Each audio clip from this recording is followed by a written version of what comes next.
दोस्तों, एक बार फिर ट्रंप का प्लान फेल हो गया और एक बार फिर इस जंग में ईरान का पलड़ा भारी हो गया। GC fast attack boats move in to intercept the two US destroyers. दरअसल आज दोपहर में जैसे ही रूस के विदेश मंत्री लावरोव बीजिंग पहुंचे और बातचीत शुरू होने लगी उनकी चीन के साथ, वैसे ही अमेरिका के कान खड़े हो गए और कुछ ही देर में जब चाइना और रशिया ने मिलकर ईरान के लिए युद्ध के लिए रणनीति बनानी शुरू करी तो वॉशिंगटन डीसी में, व्हाइट हाउस में खलबली मच गई कि हो क्या रहा है चीन में। रूस के विदेश मंत्री, चीन के विदेश मंत्री बातचीत कर रहे हैं, पीछे जो है वो शी जिनपिंग हैं और शी जिनपिंग की बात प्यूतिन से हो रही है, प्यूतिन की बात ईरान में हो रही है। हो क्या रहा है? अब दोस्तों, सच्चाई ये है कि रशिया और चाइना को ईरान के लिए एक साथ इकट्ठा देख ट्रंप साहब के होश उड़ गए और कुछ ही देर में मिस्टर ट्रंप का बयान आ गया। मैं पढ़ रहा हूं वो बयान। Trump says US more incline to go to Pakistan for Iran talks. मतलब ये है कि ट्रंप कह रहे हैं कि अब उनका जो फोकस है वो हॉर्मुज की खाड़ी में नहीं है, नाकेबंदी पर नहीं है। अब उनका फोकस, ट्रंप साहब का फोकस इस वक्त ईरान टॉक्स पर है, इस्लामाबाद में दूसरे दौर की बातचीत पर है। और ट्रंप चाहते हैं, दिल से चाहते हैं कि ईरान के साथ बातचीत हो और दूसरे दौर की बातचीत कामयाब हो। वो ट्रंप साहब कह रहे हैं जो 48 घंटे पहले नाकेबंदी कर रहे थे, पूरे हॉर्मुज की खाड़ी में, पूरे समंदर में, पानी में आग लगा रहे थे, अब वो शांति की बात करने लगे। और दोस्तों, सुर जो हैं वो सिर्फ ट्रंप के नहीं बदले, सुर पहली बार इजराइल के भी बदले हुए दिख रहे हैं। इजराइल ने अपनी बहुत सी जो डिमांड्स हैं, बरसों की डिमांड्स, उनको ड्रॉप कर दिया है और अब सिर्फ एक डिमांड इजराइल की रह गई है। और ये खबर जेरूसलम पोस्ट, एक बड़ा अखबार है द जेरूसलम पोस्ट, अपनी स्क्रीन पर आप देखिए, इजराइल के पक्ष की बात करता है।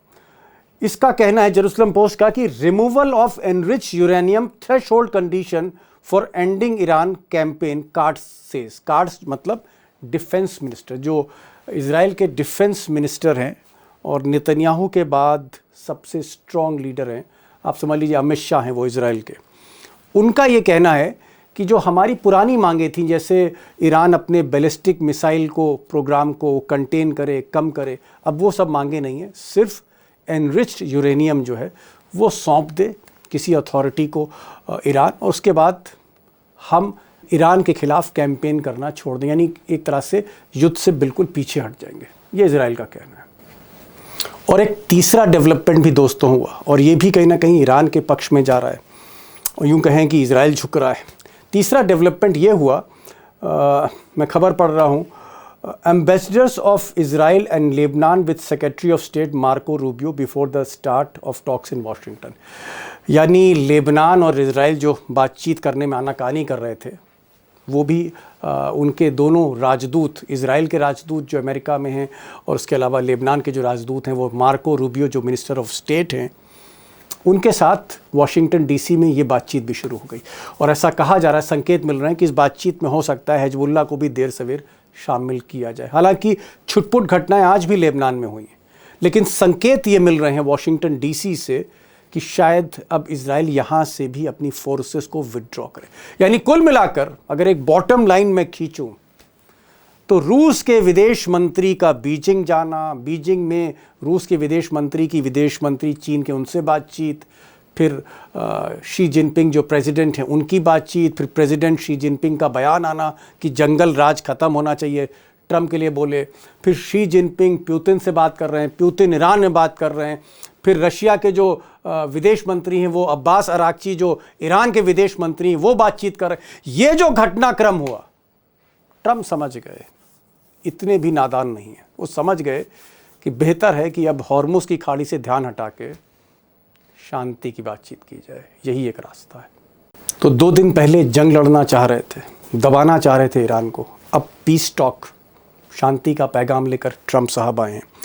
जब पोप से लड़ते हैं तो जीसस बन जाते हैं, जब प्रेशर पड़ता है कैथोलिक क्रिश्चियंस का तो जीसस वाली जो ट्वीट है मिटा देते हैं। देखिए, ट्रंप पर भरोसा नहीं किया जा सकता, और ये बात मैं नहीं कह रहा हूँ, ये अली खामनाई कहते थे कि इस आदमी पर एतबार नहीं है। हालांकि फ्रांस के प्रेसिडेंट, यूके के प्राइम मिनिस्टर, स्पेन के प्राइम मिनिस्टर, उनके हेड, किसी को भी विश्वास नहीं है इस शख्स पे, मिस्टर ट्रंप पे।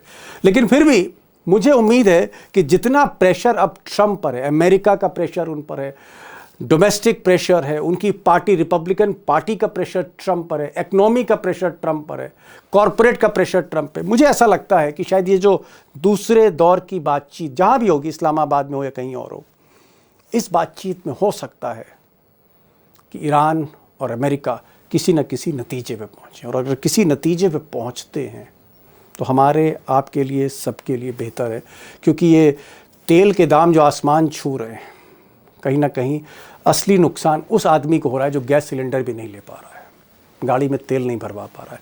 और आगे अगर $200 पर बैरल दोस्तों, अगर ये रेट पहुंचा पेट्रोल का, ऑयल का, तो ना हम ना आप फिर कोई तेल भरवा नहीं पाएगा गाड़ी पर, गाड़ी चलाना मुश्किल होगी, चाहे कार हो चाहे मोटरसाइकिल हो। बहरहाल होगा आगे क्या, ट्रंप साहब वैसे तो उन पर भरोसा नहीं किया जा सकता, लेकिन शायद कोई बातचीत बन जाए, प्रेशर बहुत ज़्यादा है। और यही सवाल मैंने पूछा अमरीश मिश्रा से, जो हमारे एक्सपर्ट हैं ईरान के। मैंने उनसे ये भी पूछा अमरीश से कि अमरीश जी ये भी बताइए कि ट्रंप नाकेबंदी क्यों करना चाह रहे थे, उसके पीछे क्या उनका इरादा था, और उसकी परतें भी पहली बार खोलने जा रहे हैं अमरीश मिश्रा। ज़रूर सुनिएगा क्या खेल था, क्या जहन में था ट्रंप के। अब दोस्तों, इससे पहले आप अमरीश जी को सुने, अंदर की बात जो बताने जा रहे हैं उसको सुने। एक छोटी सी रिक्वेस्ट आपसे कर रहा हूँ पर्सनल लेवल पे, कि अगर आपने इस चैनल को अभी भी सब्सक्राइब नहीं किया है तो प्लीज़ सब्सक्राइब करिए, दोस्तों से भी कहिए इसको सब्सक्राइब करें इस चैनल को, क्योंकि ये जो आवाज़ आप तक पहुँच रही मेरी, ये आपकी वजह से है, आपके लिए है, आपकी वजह से, और आपकी हौसला अफजाई से ही मैं बात करता हूँ रोज़ आपसे। इसलिए मैं चाहूँगा कि आप इसके सब्सक्राइब करें, और प्लीज़ कमेंट बॉक्स में कमेंट ज़रूर लिखिएगा कि इस वीडियो में क्या कमियां रह गई, सिर्फ खूबी रही, खामियां क्या हैं वो भी बताइएगा मुझे। कोशिश करूंगा आपकी राय पर अमल करने की। अमरीश जी, आज अचानक मैं देख रहा हूं कि इधर रूस के विदेश मंत्री लेवरोव वो चाइना पहुंचते हैं, चाइना और रूस की बातचीत शुरू होती है ईरान को लेकर, और फिर कुछ ही घंटों में सुर बदल जाते हैं वॉशिंगटन के, अमेरिका के। ट्रंप साहब कहते हैं कि अब हमारा फोकस जो है वो नाकेबंदी पर नहीं है, हमारा फोकस अब इस्लामाबाद की बातचीत पर है। उधर इजराइल कहता है कि अगर ईरान यूरेनियम अपना जो है वो सौंप दे तो हम जो है वो हमेशा के लिए ये जो दुश्मनी है उसको खत्म कर सकते हैं।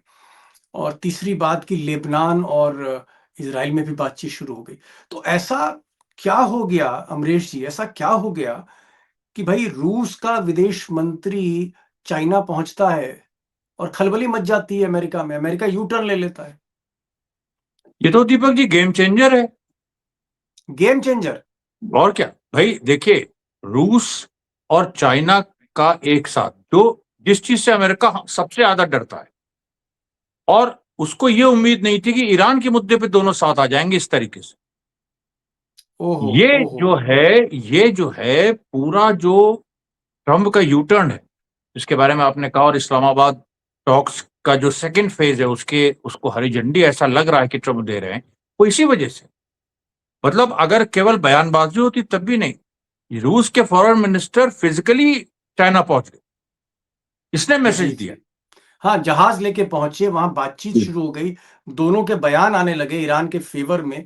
मैं एक चीज जानना चाह रहा था कि आखिर ऐसी कौन सी रणनीति थी ट्रंप की, ऐसा कौन सा प्लान था कि उन्होंने अचानक सोचा कि नहीं, नाकेबंदी कर दो हॉर्मुज की, ईरान के सारे बंदरगाह बंद कर दो। इसके पीछे क्या सोच थी अचानक, ये कौन सा फितूर था ट्रंप का कि साहब ईरान के जितने सी पोर्ट्स हैं इनको ब्लॉक करिए? देखिए दीपक जी, ईरान का 90% तेल चाइना लेता है।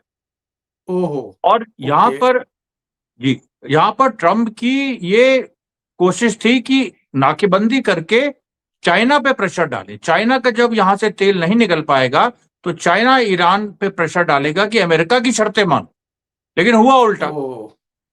अमरीश जी ने एक इंपॉर्टेंट बात यहां पर बताई, बड़ी बात कही। इन्होंने कहा कि दरअसल ट्रंप ने नाकेबंदी इसलिए करी थी पूरे हॉर्मुज की, कि उन्हें लग रहा था कि चाइना पे प्रेशर पड़ेगा, और चाइना पे प्रेशर पड़ेगा तो चाइना ईरान से कहेगा कि आप शर्तें मान लीजिए, आप कुछ शर्तें कबूल कर लीजिए, ट्रम्प की। मैं एक चीज और जानना चाह रहा था कि मैं देख रहा हूं कि इजराइल का भी थोड़ा सा सुर बदला हुआ है। और अमरीश भाई, आज इजराइल के जो डिफेंस मिनिस्टर हैं, यानी नेतन्याहू के बाद second most important leader Israel के, उन्होंने कहा कि साहब अब बैलिस्टिक मिसाइल की हम शर्त ड्रॉप कर रहे हैं, सिर्फ ईरान एनरिच्ड यूरेनियम सौंप दे तो हमारे रिश्ते फिर से सुधर जाएंगे। इसका मतलब क्या है? इजराइल को क्या हो गया? देखिए, इजराइल भी उसी चीज से घबराया, क्योंकि इजराइल का एक चीज समझ लीजिए, इजराइल जितना भी बयानबाजी कर ले कि वो बहुत ताकतवर है, अलग है और अमेरिका के अलावा किसी पे निर्भर नहीं है, वो रशिया पे बहुत कुछ हद तक निर्भर है। क्योंकि बहुत ओके। सारे जो इजराइल के सिटीजन हैं, सबसे ज्यादा डुअल सिटीजनशिप रशिया की है उनकी। ओहो ओहो और ओहो। रशिया का एक दबाव रहता है, एक क्या कहेंगे उसको, एक जो दिखता नहीं है, इनडायरेक्ट। इनडायरेक्ट, इनडायरेक्ट दबाव, अप्रत्यक्ष। एक, हाँ, अप्रत्यक्ष एक दबाव रहता है हमेशा। और रशिया जैसे ही प्रोएक्टिव हुआ, आप देखिए ये दोनों चीजें हुई। ट्रंप इस्लामाबाद टॉक्स के लिए उन्होंने पहल दिखाई, और उधर इजराइल ने ये इतना बड़ा बयान दे दिया, उसमें उन्होंने अपनी सबसे इंपॉर्टेंट डिमांड बैलिस्टिक मिसाइल छोड़ दी। बड़ी बात है। इजराइल ने एक बड़ी डिमांड अपनी ड्रॉप कर दी है, वो सिर्फ यूरेनियम की बात कर रहा हूँ। जहां तक यूरेनियम की बात है, तो मैं एक चीज दोस्तों बताना चाहूंगा आपको कि अली खामनाई के समय में, जो इमाम खामनाई थे, उनके टाइम से ये ईरान इस शर्त को मान रहा था कि हाँ भाई, यूरेनियम अगर आप लेना चाहें तो आप ले सकते हैं, हमें कोई प्रॉब्लम नहीं, हम वैसे भी बम, न्यूक्लियर बम बनाना नहीं चाह रहे, ये ऑफिशियल लाइन है। एक चीज और, एक और इम्पॉर्टेंट डेवलपमेंट है कि इसराइल और लेबनान की बातचीत भी शुरू हो गई है। और जो खबरें आ रही हैं, लेबनान के एम्बेसडर्स जो यूएस में हैं, इसराइल के जो एम्बेसडर्स हैं, वो मार्को रूबियो के साथ जो है, मार्को रूबियो के साथ उनकी बैठक हो रही है। यानी हर तरफ से एक शांति का पैगाम आ रहा है। तो क्या ये जो शांति अचानक हो गई, कहाँ तो नाकेबंदी थी, कहाँ पीस टॉक्स की बात हो रही है, और इजराइल भी तैयार है, लेबनान भी बात कर रहा है, इस्लामाबाद में भी जो है फिर से हलचल तेज हो गई। क्या रूस रूस और चीन इतनी बड़ी ताकत है कि हवा सरक रही है अमेरिका की? अरे वो ताकत, अभी उन्होंने अपनी ताकत दिखाई क्या, वो है इतनी बड़ी ताकत। भाई दोनों दोनों मिल मिल जाएं। जाएं तो अमेरिका कमजोर है। भाई देखिए, एक दो तीन, अगर नंबर एक अमेरिका है तो दो और तीन रशिया और चाइना है। दो और तीन मिल गए तो एक का क्या होगा? ओके। दो तीन मिल गए तो एक का क्या होगा? ये इतिहास में बहुत कम होता है कि सेकंड और थर्ड मिल जाए, और ट्रंप ने ओके। कभी सोचा नहीं था कि इस तरह से मिल जाएंगे। तो अमरीश भाई, क्या आपको लग रहा है कि पुतिन ने अपने विदेश मंत्री को सीधे जो है उसकी फ्लाइट बीजिंग में उतारी, यानी बीजिंग भेजा? इसके पीछे पुतिन का खेल ये था कि ट्रम्प को मैसेज देना चाह रहे थे कि अगर ज़्यादा जो है, अगर आप तेवर दिखाएंगे तो ईरान के साथ रूस और चीन एक साथ इकट्ठे खड़े हो जाएंगे। ये एक मैसेज देने की पुतिन ने कोशिश करी है ट्रम्प को। बिल्कुल 100% यही बात है। और इस चीज पे ईरान की जो जंग शुरू हुई थी 28 फरवरी से, उसमें ये इस पल का इंतजार था बहुत सारे लोगों को कि कब रशिया, चाइना, ईरान एक मंच पे आते हैं, और वो हो गया। और वो इतनी जल्दी हुआ, ट्रंप को उम्मीद नहीं थी कि वो इस तरीके से होगा।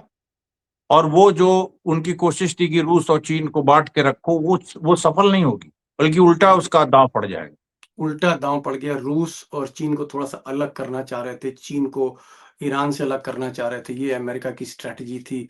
और इसीलिए जो है ट्रम्प अगले महीने जो है वो शी जिनपिंग से मिलने चाइना जा रहे थे। लेकिन ये सारी डिप्लोमेसी ट्रम्प की, उसमें आप कह सकते हैं जैसे जड़ में मट्ठा डाल दिया जाता है, वो काम पुतिन ने करा है। पुतिन रूस और चीन को एक मंच पर ले आया आज, और उन्होंने वहां से जो पैगाम, जो मैसेजिंग करी है, ट्रम्प को यू टर्न लेना पड़ा। आखिरी सवाल मैं पूछना चाहूंगा आपसे अमरीश भाई, कि अब ये जो इस्लामाबाद में दोबारा टॉक्स शुरू होने जा रही हैं, क्या ये टॉक्स पहले जैसी नहीं होंगी? क्या इसमें कुछ नतीजे निकल सकते हैं? क्या ये जो दूसरी बातचीत होने जा रही है, ये थोड़ा सा इतनी नाकाम नहीं होगी जो पहली बातचीत थी? क्या इसमें आपको कुछ उम्मीद दिख रही है? देखिए, ईरान का पड़ला भारी है, और इस भारी पड़ले के साथ ईरान जाएगा। अमेरिका और इजराइल ऑलरेडी काफी कुछ कंसीड कर चुके हैं, तो हो सकता है कि कोई ऐसा पॉइंट आए जिसमें बात बन जाए, ये ओके। संभावना है। और उधर रशिया और चाइना का जो जॉइंट दबाव है वो भी रहेगा। तो इसलिए देखिए, ओके। संभावना है, लेकिन एक चीज मैं इसमें जरूर कहूंगा कि लेबनान में जो अभी जंग जारी, लेबनान की सरकार बात कर रही है इजराइल से, लेकिन हिजबुल्लाह बात अभी नहीं कर रहा। और लेबनान को लेके ईरान बहुत सेंसिटिव है, वो कभी भी बीच मझधार हिजबुल्लाह को नहीं छोड़ेगा। तो वो एक ऐसा इशू है जिसमें इजराइल को कॉम्प्रोमाइज करना पड़ेगा, और मेरे ख्याल से वो करेगा, वो अपनी फौजें वहां से हटाएगा लेबनान से। इजराइल लेबनान से फौजें हटा ले, थोड़ा सा हिजबुल्लाह को राहत मिले। हिजबुल्लाह को राहत मिलने का मतलब है ईरान को राहत मिलना, और ईरान को अगर राहत मिलती है तो ईरान खुले दिल से, खुले मन से इस्लामाबाद में दूसरे राउंड की जो टॉक हो सकती है उसमें कुछ शर्तें मान सकता है अमेरिका की, और हो सकता है अमेरिका ज़्यादा शर्तें मान ले ईरान की, क्योंकि इतना प्रेशर है। और जिस चीज़ से बचना चाह रहे थे डोनाल्ड ट्रंप, वो नहीं चाह रहे थे कि रूस और चीन एक फ्रंट खोल दें, आज वो भी हो गया। आज रूस के विदेश मंत्री इस वक्त जो है वो चीन में हैं। शी जिनपिंग से बातचीत हो रही है उनकी। वहाँ के जो वैंग हैं, वैंग यी, जो चाइना के जो फॉरेन मिनिस्टर है, उनसे बातचीत हो रही है। ये जो चाइना और रशिया और ईरान एक प्लेटफॉर्म पर आ गए हैं, और साथ में यमन खड़ा हो गया, दो दो ऑयल रूट बंद होने की बात हो रही। ये सब कुछ एक ऐसा घटनाक्रम आया कि ट्रम्प साहब जो जीसस का अवतार लिए हुए थे 2 दिन पहले, और उन्होंने अपने को जीसस मान लिया था, वो फिर से दोबारा उनका होश लौट आया है। और बल्कि होश लौटा नहीं, होश उड़े हुए हैं इस वक़्त उनके, और वो चाहते हैं कि इस्लामाबाद में जल्दी से जल्दी ये बातचीत हो और किसी तरह से इस मसले का हल हो। बहुत-बहुत शुक्रिया अमरीश भाई, आप आए इस प्रोग्राम में, समय निकाला आपने। Thank you so much for joining this programme. Thank you so much. Thank you.